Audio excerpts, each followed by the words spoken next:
look, I'm not wasting your time. You didn't get an intro because, really, this WrestleMania doesn't deserve it. WrestleMania 29 exists. It's there. It happened. When I think about what I just saw after rewatching WrestleMania 29, I get those WrestleManias where I'm happy, I'm pleased with what I saw, and then I get those where I'm upset and just disgusted that I watched it.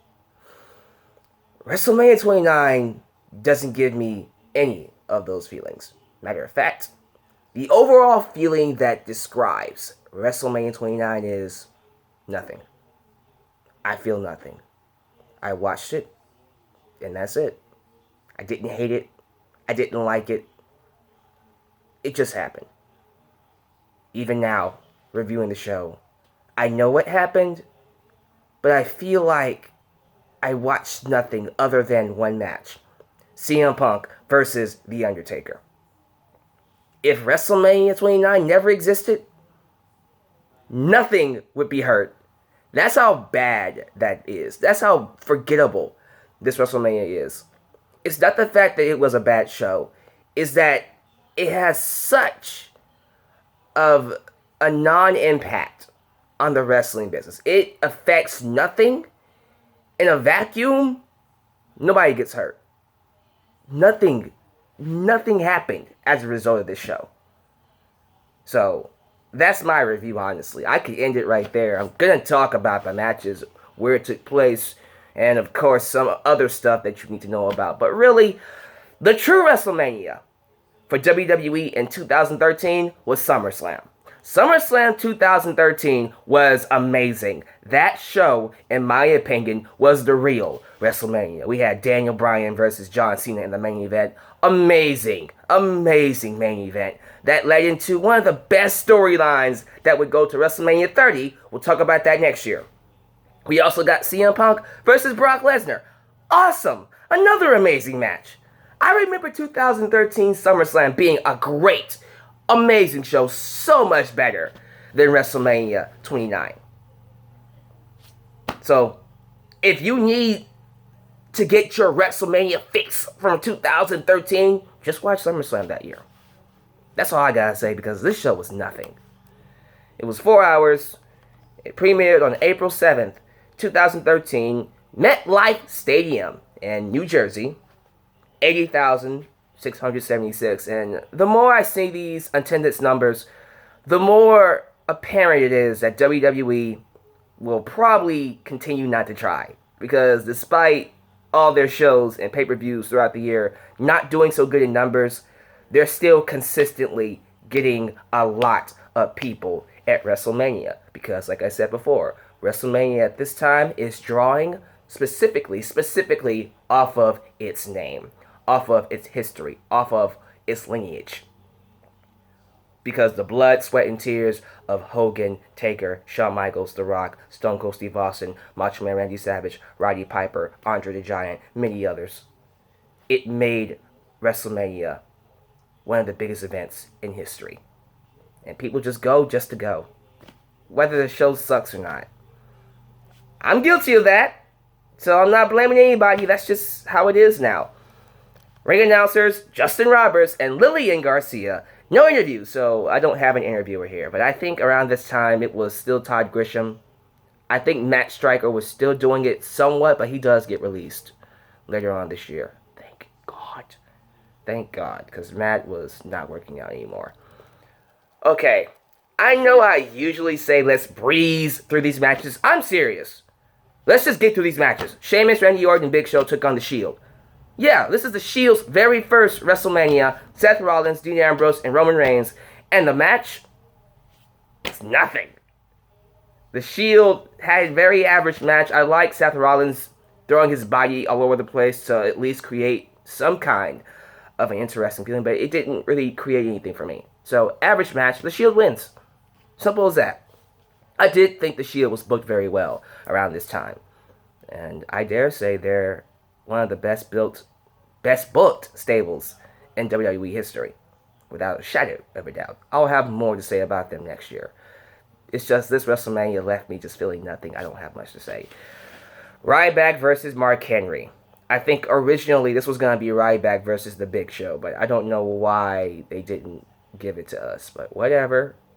Ryback was getting a strong push. They brought him in, squashing these nobodies and jobber talent, and then they sent him after the World Championship, and he failed. Like, if you're going to bring him in and give him this strong push, like Del Rio, go all the way with it. But for some reason, they never went all the way with Ryback. Whatever. I don't care. I don't. Ryback loses to Mark Henry in a very underwhelming match. Nobody cares. Ryback is a failure experiment. He's a failure. The only time people cared was when they compared him to Goldberg. When they compared him to Goldberg, that is when they cared about him. Now, nobody gives a damn about Ryback. Do you? Good. You shouldn't. WWE Tag Team Championship match. Team Hell No. Daniel Bryan and Kane taking on Dolph Ziggler and Big E with AJ Lee. The best part of this match was the callback to last year's WrestleMania, where we see I was going to say AJ Styles. No, this is AJ Lee kissing, AJ Styles kissing Dolph Ziggler. Let's not go there. AJ Lee kissing Dolph Ziggler. And like last year, when Daniel Bryan kissed AJ Lee, the kiss of death, he lost in 18 seconds. So when Ziggler kissed AJ Lee and turned into one of those awesome roundhouse kicks by Daniel Bryan, we all thought, 18 seconds. No, it didn't happen in 18 seconds, but they did lose. Team Hell No did win. And after the match, the crowd does the big yes chants. Around this time, Bryan was by far the most popular man in wrestling. His yes chants were everywhere. Everywhere. They were in football stadiums, basketball stadiums. It was everywhere. People were doing the yes chants. It was a pop culture phenomenon. Oh my God, WWE actually has a pop culture phenomenon on their hands. And instead of using that to push Bryan, we're going to use that to put over AJ Lee and Big Show. Because we're idiots. Whatever. Oh goodness. Chris Jericho versus Fandango. I cannot believe that was at one point the popular thing to do. And Chris Jericho broke his back. He broke his back to put over Fandango, and it didn't work. It was one of the most forgettable, unimpactful, just nothing matches I've seen. Fandango won, but I forgot this match happened until I saw WrestleMania 29. I forgot a lot of the stuff that happened when the show happened. It's that forgettable. Fandango won. It put him over and made him a star. Yeah, right. Yeah, right. Where's Fandango now? In a tag team with Tyler Breeze called Breezango. WWE World Heavyweight Championship. Alberto Del Rio, who's your champion, taking on Jack Swagger and Zeb Coulter, a.k.a. Judge Mantel. Again, just nothing. I feel nothing for this show. They tried. This one is even sadder. This one is even much sadder. Well, I wouldn't say it's as sad as Fandango and Chris Jericho, because that's really sad. But what I'm getting at here, this one had two wrestlers who actually tried. They tried so hard to get this match over. It just didn't work. Del Rio as a champion, well, as a babyface champion, just didn't work. As a matter of fact, the very next night, he loses the championship to Dolph Ziggler. Here's my thing. As much as I appreciate that cash-in on the Raw after WrestleMania, a great cash-in, by the way, I would have preferred it to happen on tonight's show. This show could have used a cash-in. I would have loved to have seen Dolph Ziggler cash in on Del Rio. But they saved it for the next night, and Ziggler got one of the biggest pops of the entire night. And then later on this year, we do a double turn with Ziggler and Del Rio. Del Rio goes heel because that's where he should belong, and Ziggler goes babyface, which was probably the worst thing that can happen to him, because following that babyface turn, he becomes forgettable. Sorry, Ziggler. That's what happened. Alright. The only noteworthy match on this entire show was WrestleMania Streak Match number 21. The Undertaker versus CM Punk. Now, CM Punk just lost his championship to The Rock after going 434 days with that championship. The longest reigning, if I'm not mistaken, the longest reigning world championship run in decades. Wow. For someone they don't like, they sure gave him a lot of accolades. And of course, Taker and CM Punk had a fantastic match. Match of the night. Loved everything about this. Loved the counters, loved the spots, loved the build. I just really appreciated these two amazing talents going out there and just having one of the best matches I've seen, period, for WrestleMania. Definitely should have closed the show. It should have closed the show. Because nothing else mattered. When everything on this show is nothing, and this is the only match that's something, it should have closed the show. I mean, look at the last two matches. No Holds Barred, Brock Lesnar with Paul Heyman versus Triple H with Shawn Michaels.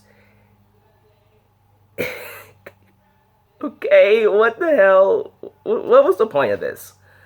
So Triple H loses to Brock Lesnar at SummerSlam last year, as he should, because Brock Lesnar lost to John Cena, and if we're going to establish Brock Lesnar as a beast, this is how you do it. But no, we bring him in, and then he loses to Triple H at WrestleMania 29. The match was decent. It didn't do anything for anybody. Why would you do that? I mean, Brock Lesnar beats Triple H the very next month in a cage match that was just as worse. It was worse. Oh my God. This WrestleMania is mind-boggling because nothing happened. As great and fantastic as Taker and Punk's match was, nothing happened as a result. And just like the next match, the main event, we already saw this match last year. And so Cena got his win back, WWE Championship. Cena beats The Rock in their second match twice in a lifetime. And for what? What does it do? It makes him... How many championships is this? Seriously, how many championships is this? Is this his 13th? Let me see. Because he wins the World Heavyweight Championship later on this year. And then next year...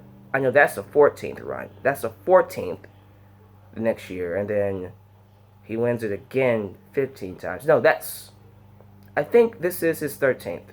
Because the World Heavyweight Championship is his 14th. And then after that is when he wins both belts. That's the 15th. And then he goes an entire year without holding that belt. He becomes the United States Champion, Open Challenge. And then he wins it again this past Royal Rumble.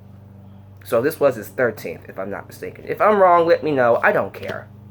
I don't care about this show. I don't care about anything on this. This is one of the most forgettable WrestleManias of all time.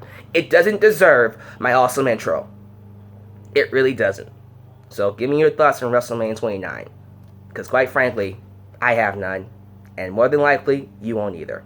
Thank you guys for watching. I'm out of here. See you at a WrestleMania that's actually worth my intro and actually worth my time. WrestleMania 30. Peace.